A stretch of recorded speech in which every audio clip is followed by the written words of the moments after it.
this thing running? Is this thing running? My gosh.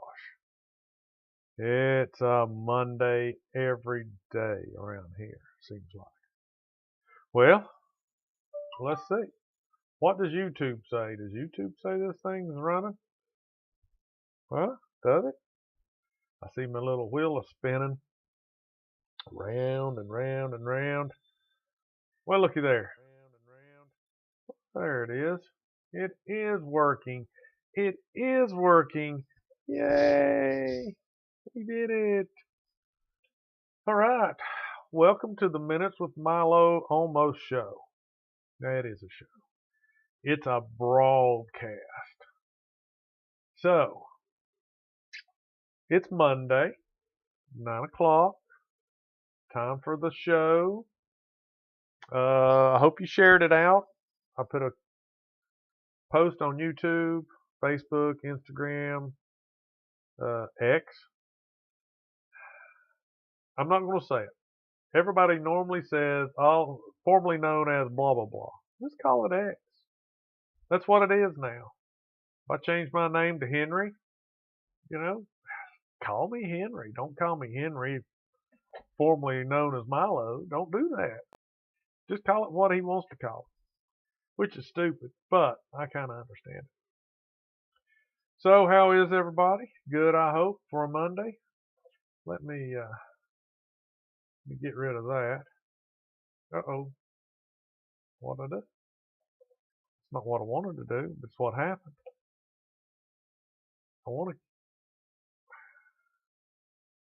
There it goes. All right, so I got to have this screen up. The show. I wish I could say the name of this cavern, this cave that these crystals are in.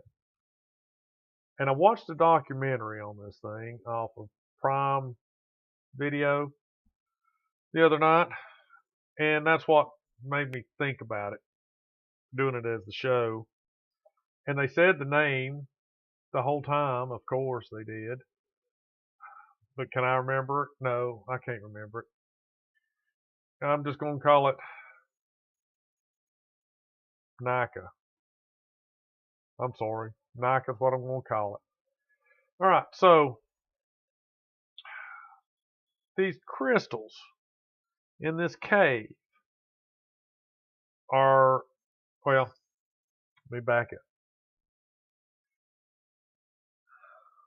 In Mexico is where this is located. And these guys in 2000,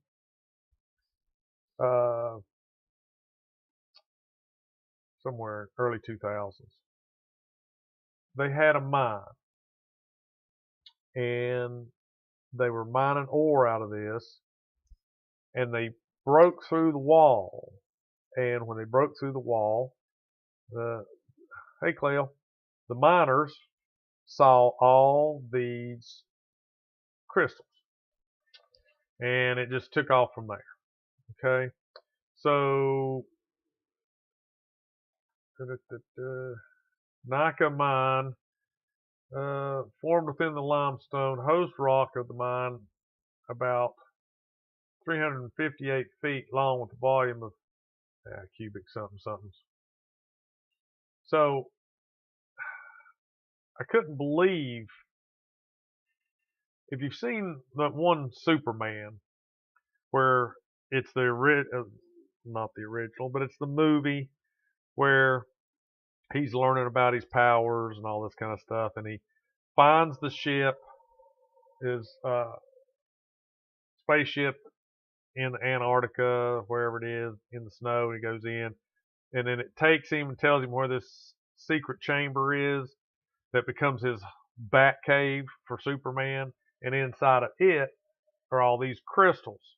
And that's what this reminded me of. Because it's just, you would think it was fake. But let me get this up on the screen. So you too can be awed by the fact that it looks fake.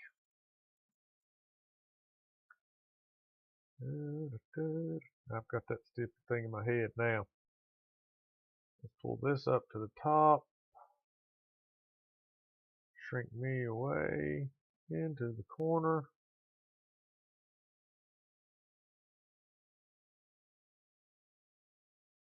Well, why didn't that work? Oh my gosh. There. Now, go to this one and bring that one up. And what we're going to have to do is I'm going to have to move me up above that. So much stuff going on. There it is. Okay, so we're going to go to Wikipedia.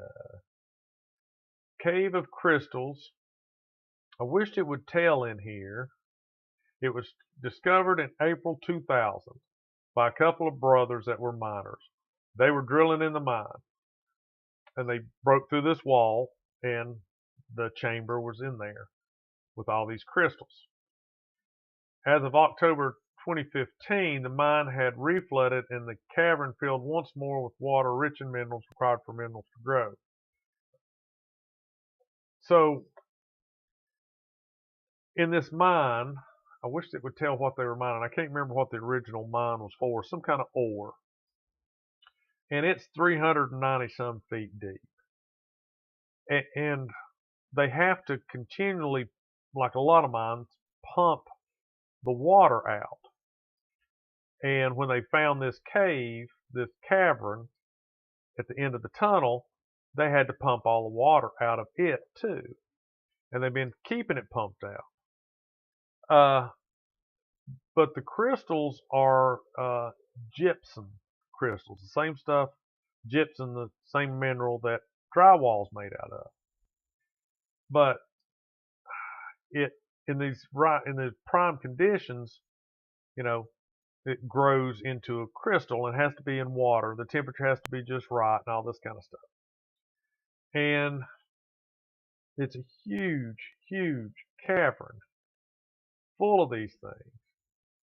And let's see, images. These are people standing inside this. And they have to wear special suits because the temperature inside the cavern is 122 degrees, give or take, with 100% humidity. And they have these special suits that they line with ice packs. And they're monitored. They've converted this part of this mine into this big control center because scientists are visiting this crystal cavern because these crystals have never grown to this size. They're the size of telephone poles. Some of these are, and weigh hundreds of tons each. And so they're down there trying to figure out, well, how old are they? How long did it take them to grow?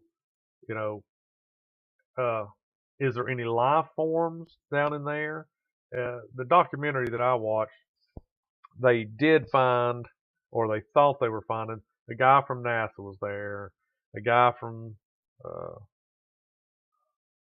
geologist that studies the crystals, a lady that finds microscopic life in places where you wouldn't think there was any, those kind of things. And we're not talking, blind fish. We're talking microscopic, fuzz balls of mold or whatever might be growing. And one of the things they were doing is they can look in these, and I don't know how it happens because these crystals grow so slowly that you wouldn't think they would catch anything in these pockets. There's little minute bubbles in the crystal. And what she was doing was she cracked open those, took a swab, and took a sample of what was in these little bubbles to see if this crystal actually grew around anything that may be a life form or have life in it and that kind of stuff. So I didn't get to finish it. Some other stuff come up. So I didn't get to finish it, uh, and so I don't know if they ever found any life. Sorry, but they found another cavern off of this one. Let me change some of these pictures. But the maximum they can stay in the cavern, even with the special suits, they got special shoes because when when I was watching it, they were just walking on top of these crystals. Uh, they can only stay in there 30 minutes because of the heat. Even though they have special respirators that cools the air they breathe, their body keeps their bodies cold and cooler, those kind of things.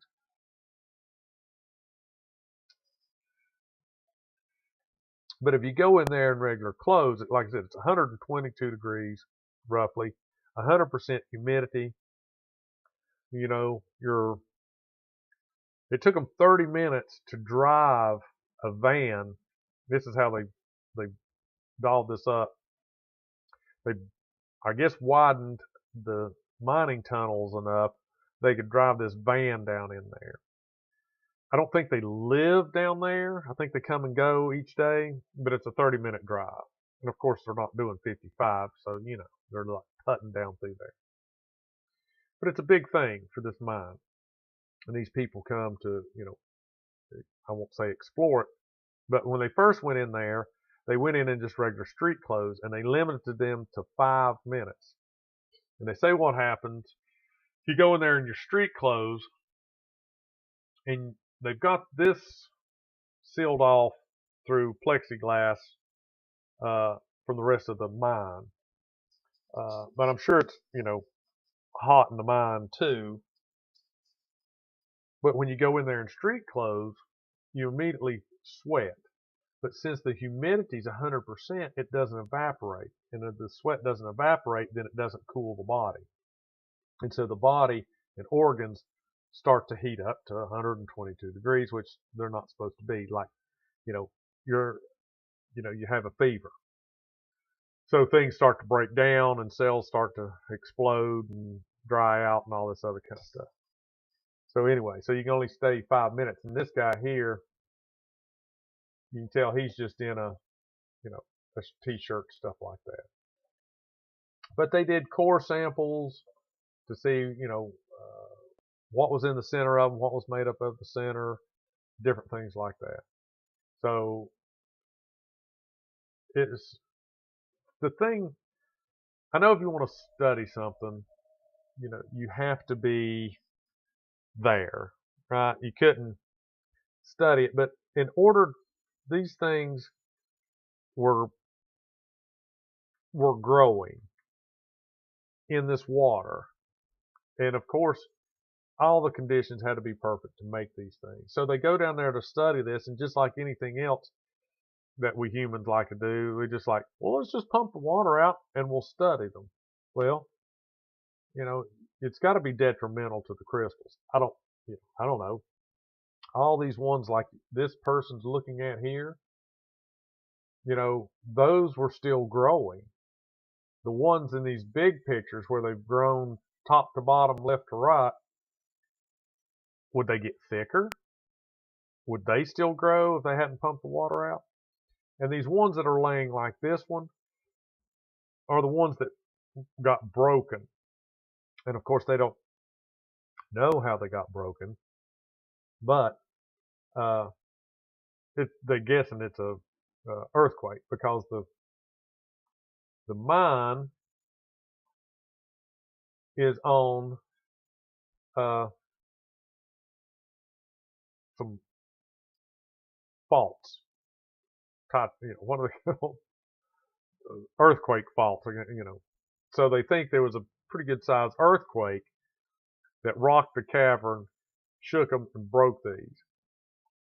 So I don't know how they know these things. They know because they went over this in the documentary. They had some pretty good maps and 3D images and things about this magma pit is supposedly so far below.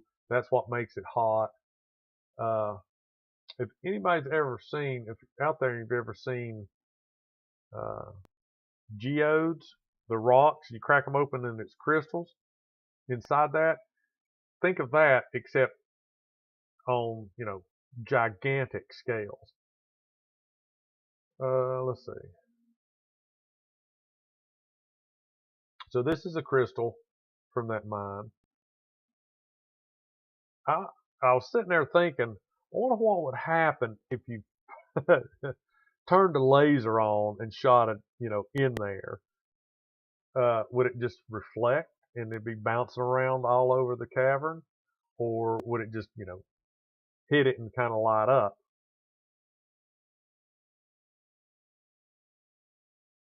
What would it do if it would do anything? So the mine Naica lies on a fault above an underground magma chamber, which is approximately 2 to 3 miles below the cave. The magma heated groundwater, which was saturated with sulfide ions. Cool oxygenated surface water contacted the mineral saturated heated water, but the two did not mix because of the difference in their density. The oxygen slowly diffused into heated water and oxidized the sulfites that participated as whatever. When the overall temperature of the cave started to drop below 133 degrees Fahrenheit, the crystals dissolved and gypsum crystals formed. So they have a theory, obviously, about how the crystals were formed. But like I was saying, they went in there and pumped the water out. Well, I don't know. Is gypsum salt based? Uh,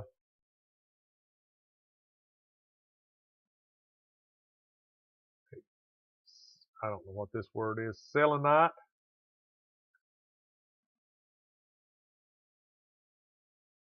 I don't know if gypsum is a salt based thing or not.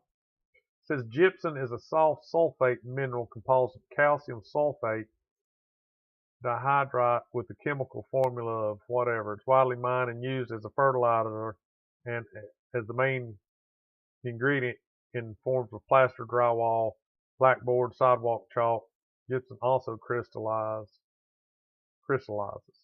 So I don't think it's salt. I don't think it's salt. I guess it's its own, you know, stuff.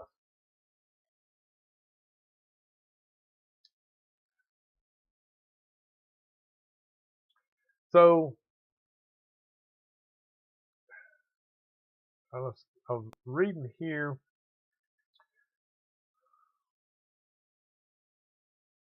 Let's see. They explored the cave in detail in 2006 to be able to survive and work in the extreme temperature and humid conditions. They partnered with a developer, and they partnered with this guy to develop their own refrigerated suits and cold breathing systems. Special caving overalls were fitted with a mattress of refrigerated tubes placed all over the body. So they had their street clothes. They put this vest on, and then they put the orange suit on, and then they had a backpack with ice in it for the respirators. And they were saying that nothing works down there for very long. They actually had a battery powered drill that they're doing core samples with. But the other lady that was taking samples of the little bubbles, she had a like a Swiss Army knife that had a corkscrew on it, and she would twist that in to the crystal until she got to the point where the bubble was, and then pop the bubble, the little cavity, and then stick her swab in there. Special caving coveralls fitted with the mattress, refrigerated tubes placed all over the body, connect to the backpack, weighing about 44 pounds. Contains a reservoir filled with cold water and ice. The cooling provided by the melting ice is sufficient to provide about a half hour of autonomy.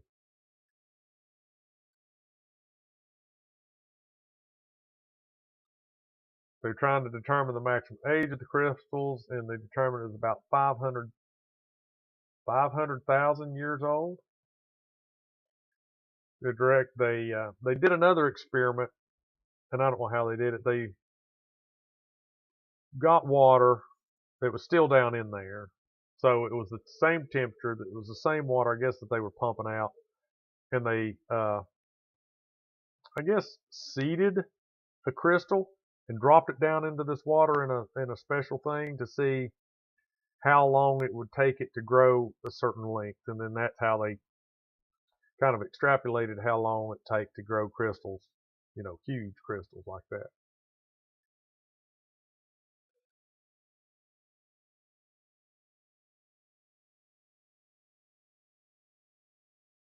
Let's see. Organized organisms realize sterile sampling of gypsum drill cores by making small boreholes inside large crystals under antiseptic conditions. The aim was to detect the possible presence of ancient bacteria encapsulated inside fluid and solid inclusions present in the calcium sulfite matrix from the formation. No organic matter could be found associated with the solid hydroxys. No DNA from ancient bacteria could be extracted from the solid inclusions or amplified by PCR.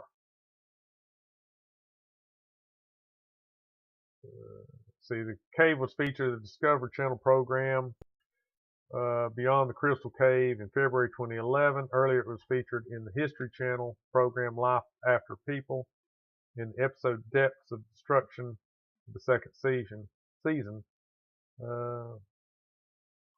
Angry Planet 311, episode 311. Exploration has given credence to the existence of more chambers, but further exploration would have required significant removal of the crystals, as the cave's accessibility is dependent on the mine's water pumps. Once mining operations ceased, the caves were allowed to reflood in October of 2015. If the mining company decides to open another entrance, researchers might again enter to continue the work accordingly in February 2019's report. So, see, if I got to see the rest of the documentary, I would have known. I don't know when the documentary was put out. I think it was the Discovery Channel, Beyond the Crystal Cave. So that was 2011, and after 4 years later, they stopped mining and they just let the caves fill again, which is pretty cool.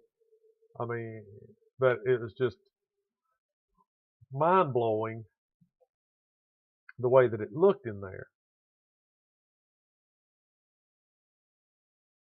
So there's that guy. So miners searching for fresh ore. I wish they would tell me which it was again. I can't remember what they were mining for.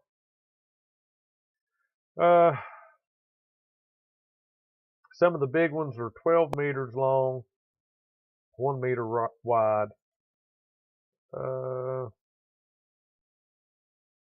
290 meters underground, which let's look at meters to feet. I did this once and I can't believe I closed it. There, 290 meters to feet. It's 951 feet. And what did they say? 12 meters. What's that in feet? 39 feet. So some of them were 39 feet long and 3 feet around, I guess.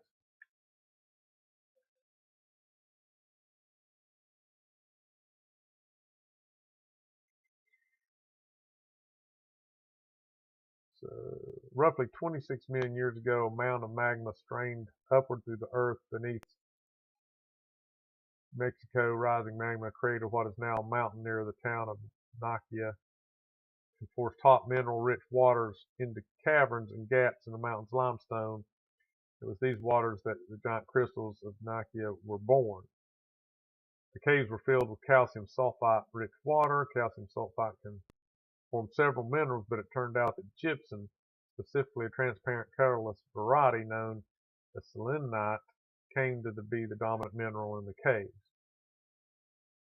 And it gives you this chemical breakup.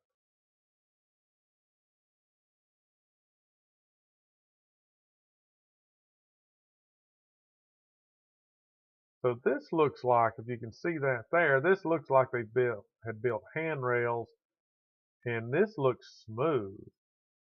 They didn't really show a lot of that in the documentary. It just showed them, they positioned cameras kind of like what this was. So you can't really see the floor. You don't know. So they were walking around and climbing across the crystals to get, to the other side and to the end and all that kind of stuff.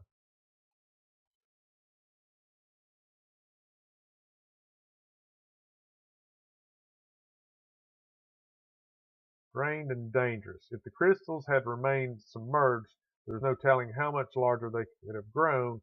Current conditions are still favorable for gypsum crystal formation and growth, with a water temperature at that depth of about 55 degrees Celsius. There are even small ponds in the mine that contain newly formed gypsum crystals, he adds. Over the years of mining activity in Naica, however, the water levels have been artificially lowered to provide access to more lead. That's what it was. They were lead mining. They were mining lead. Could you imagine? Mining lead? Those guys aren't too bright. Although draining the cave allowed access to the giant crystal, scientists faced an incredibly harsh environment, one that also posed some risk with the gypsum beams themselves. They pumped water out of the mountain with a rate roughly equivalent to filling an Olympic-sized swimming pool every 40 minutes, creating a small artificial lake near the town. As the water table dropped, more of the cave and galleries were exposed to air and to humans. The Cave of the Crystals, by virtue of its depth and relatively recent discovery, escaped the pillaging that happened in the Cave of Swords, which was discovered in 1910. Collectors took many of the largest and most beautiful crystals in the shallower cave. They carefully restricted access to the Cave of Crystals to protect not only the crystals but also the visitors. Conditions within the cave push human physiology to the limits. So they apparently took pretty good precautions to try to, preserve the cave, which, it's a kind of the good and the bad. I've talked about metal detecting and finding, treasures, items buried, So, and there's always that discussion of, well, you should just leave them buried. Why should you dig them up and, leave them where they were, especially, even artifacts, historical artifacts. And I guess my thought was, yeah, but nobody will ever get to enjoy them. These crystals, if they hadn't pumped the water out, yeah, it stopped the growth. But if they hadn't, we'd have never known they were there. Never got to see them. Never even questioned how big these kind of crystals could get. Now that they're not mining for the lead and the zinc anymore, they've let it fill back up, so maybe they know where it's at. What's to say in another 20 years they might say, hey, let's pump that water out and get down there and see how big it is now. But they had built, like I said, a road down in there, and they had built a plexiglass partition to help seal the crystals off from the rest of the mine. So I wonder what they did with all that. Did they tear all? You think they would have tore all that down and just let it, fill back up naturally, or did they just start letting it fill back up and leave the door open, so that the plexiglass, whatever it was, would still be there? But they had all kinds of stuff in there. Like I said, they were keeping track, so they had a communication system built into the, with the helmets. Makes one wonder what might be lurking under your own property that you don't know about. Yeah, like that buried spaceship, man.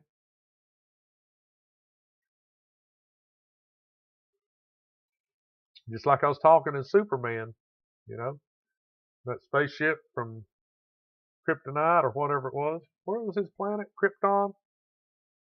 And it was buried under the solar ice cap. So I guess, they took all that stuff out when they, decided they were going to let it fill back up. Let me see if I can find a picture of that. How would you look that up? Superman's crystal cave.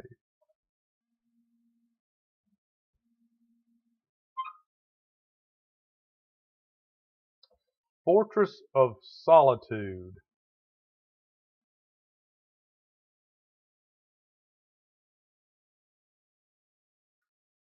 Well, I wish they would show it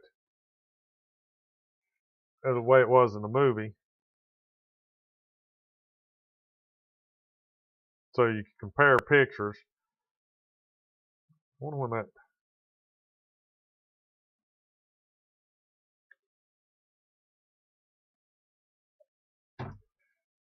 Hmm,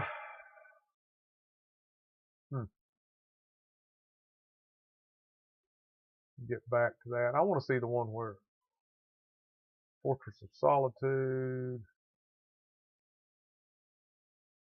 Okay, here we go. I love looking at these things, man. These old pictures. Okay, so see, this is his fortress. Can you see it?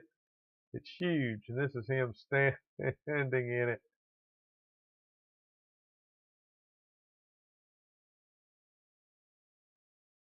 And I guess this was, he walked up to it. Like, I don't know how this would stay hidden in the Antarctic without people ever noticing it. But it's Superman. So see the crystals, they're all kind of the same deal. I love his hair. Look how pristine that hairdo is. Yes, let's see if that'll get bigger. That's gonna get bigger. Oh, come on, man.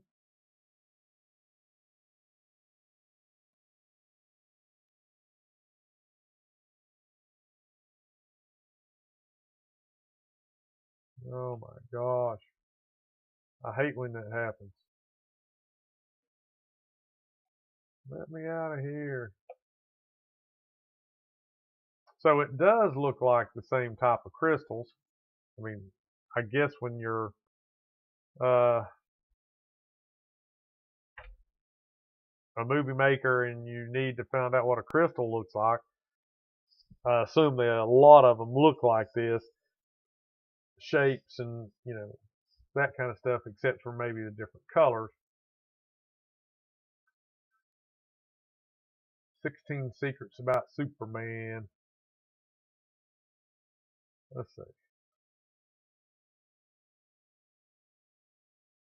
These are just all tubes. At least in some of those, they made it look like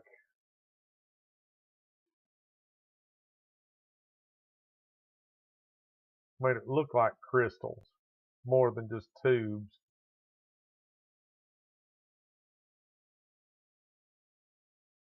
But that's what it reminded me of. Now these are actually the giant crystals. These pictures. Don't get confused now. Let's see if it'll show it big this time. And no.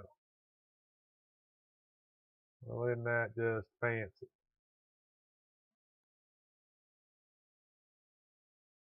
So, crystals, I started to do the show on healing crystals. Let's see what it says. What type of crystals are supposed to be healing crystals?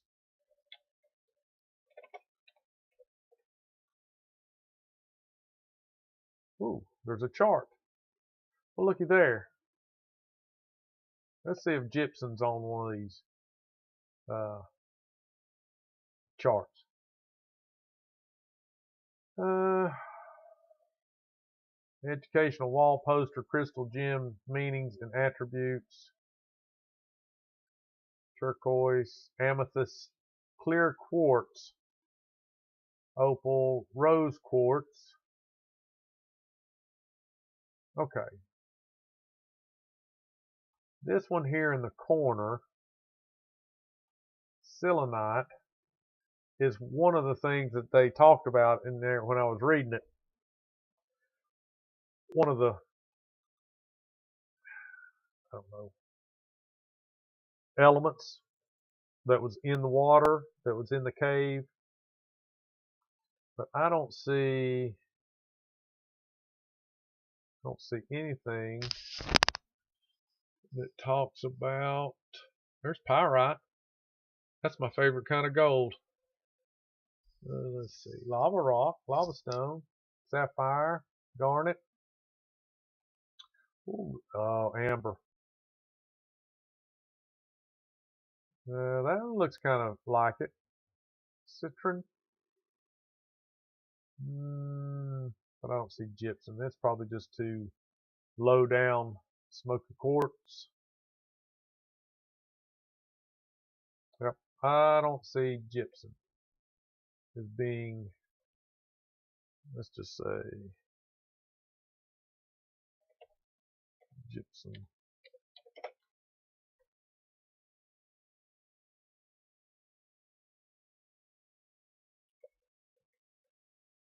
Oh, I'm going to take the chart out of it. Let's see.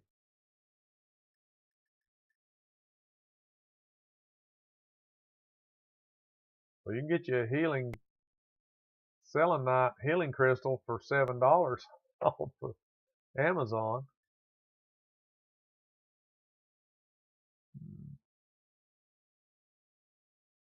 So gypsum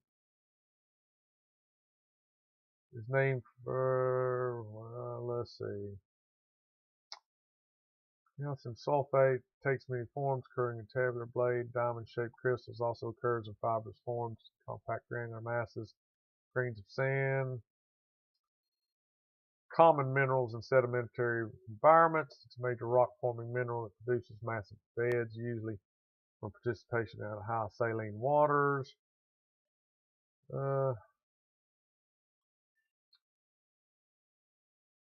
Well, I thought it was going to tell me. It didn't. I thought it was going to tell me that gypsum had a special purpose, but I don't guess it does. So anyway, that's what happens. Yeah, it's a bargain. You heal all your wounds and have your fortress of solitude. So, yep, that's what happened when I'm just surfing the TV for something to watch, and I come across. There's a lot of documentaries on music. I noticed that because I got down scrolling, like I said, scrolling through Prime Videos, and got down to where I said categories, of course, for documentary, and I said, oh well, maybe there'd be something interesting. And so a lot of, Rolling Stones, Aerosmith, Rush, all these other bands, the Beatles, of course there's Elvis documentaries or documentaries on all kinds of stuff. A lot of World War II documentaries. I started to watch one of those, but I don't know if I could take, an hour and a half. This one was kind of short, but, still didn't get to watch all of it. Internet messed up. Imagine that. And I restarted it once, and then when it did it again, I just kind of gave up and went and did something else.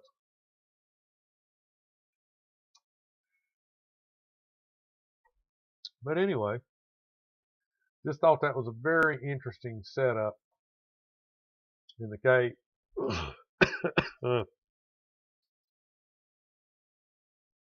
And those things were huge. I mean, it just looks like, there's no, in my mind, no rhyme or reason the way they formed and grew out the way they did it. This guy's standing there in some jeans and a t-shirt. Like I said, when they first got there, they went in, street clothes, and you could see them. They when they come out, and they were all talking. They were all just standing around drinking boatloads of water, and sweat was just pouring off of them. It's pretty wild.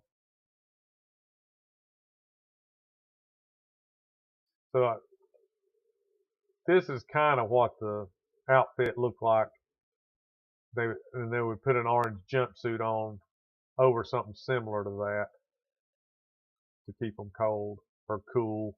I don't guess they ever were cold.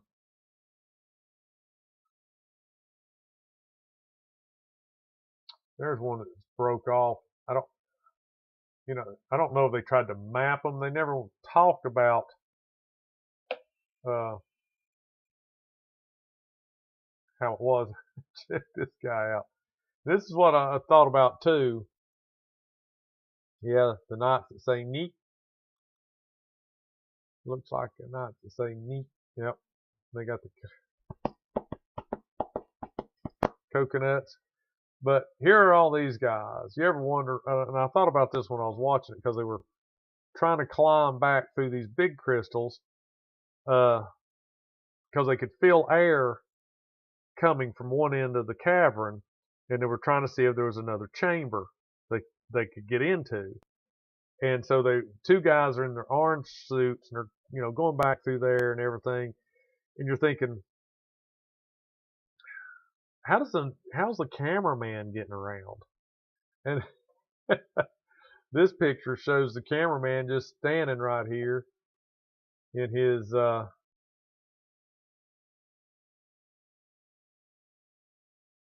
what? Pinterest. Oh, golly. Good golly, Miss Molly, stop it. Oh, I don't want to see any more from Penny Taylor. Please don't show me any more of Penny Taylor. It won't go back. It won't go forward. Let's close it. I'm locked up. But see the cameraman standing there? I mean, he doesn't have a special suit on and all that kind of stuff. Yeah, poor old cameraman. They're the first ones to die. They just go in there and, stand around, take movies, take pictures. Everybody else is all dolled up in their special uniforms and everything. He's just standing there. So, on a different note, I had come up with a new video. I've got to edit it and put it up, but the lovely wife is not here. She's out of town. And so I took the opportunity to put together another cooking video. Woo. So look for that in the next day or two. Like I said, it's on the phone that I use as the camera up here. So I've got to edit those. That's why I have a hard time doing those. As you know well, if you watch the channel, I don't edit these things. I am trying to edit the one that we just did. I did with Landon, checking in on Landon Camper, because we had so much trouble in the beginning. It was like the first 10 minutes was just junk, literally just junk. Me trying to figure out what was going on, and then there was an echo even after we kind of got it going. But I downloaded this software, and it doesn't. I don't pretend to be editor, so it's probably my fault. But I was just going to kind of zoom fast forward through that, and I couldn't figure out that, so then I cut that out. So it kind of just really starts at the 14-minute mark, and then I saw a thing where I could do like a little voiceover. So then I was going to say, oh, okay, what I can do is before the video starts, I'll do a little voiceover saying, this is kind of why the sound's messed up, and it kind of jumps in with no really intro or anything like that. It just jumps in me asking him questions about what he's been doing and that kind of stuff. So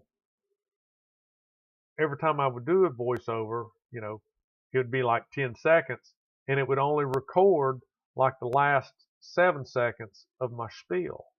And then when I tried to make it 7 seconds long, it would only record like the last 4 seconds of it. It's just, I don't know. It gives you a countdown. You click it, say I'm going to do a voiceover. You click it, and it says initializing, and then boom, recording. So it just seemed like no matter what I did, the first portion of my voiceover always got deleted. And so I kind of gave up. But I had to download that one. I'll have to edit it, upload it, and then delete the original. But I am working on that because I wanted to figure out how to do that, because there's another video, a live stream I put up, that there was several minutes in the middle for whatever reason. I can't remember which one, why it was, that was dead air. So I want to take that out. But anyway, so 45 minutes on Crystal's Fortress of Superman's Solitude Fortress, and me not being able to pronounce Mexican cave names. So, not a bad show, right? But anyway, Clell, I appreciate you showing up. Anybody else that's watched it later, leave me a comment. I still have to leave myself comments. Help me out, people. I bash myself when I leave comments. So leave me a comment, share it out. I'm at 102 subscribers, which is nice, but I'm still at only a couple of viewers live. I'd like to have more live viewers. And afterwards, I think Landon's had like 6 views. I haven't really looked at the analytics. Those 6 views might be they watched 10 minutes of it. I don't know. YouTube would tell me that if I was brave enough to look at it. But anyway, I appreciate you watching and coming by, hanging out, and then send me an email. Give me some ideas for the show. We could do one on something else. Maybe another bacon soda video, or vinegar, or, we could do one like on voodoo. That probably wouldn't be good. I scare myself. Don't trust it. Don't trust it. Anyway, thanks for coming by. See y'all next time.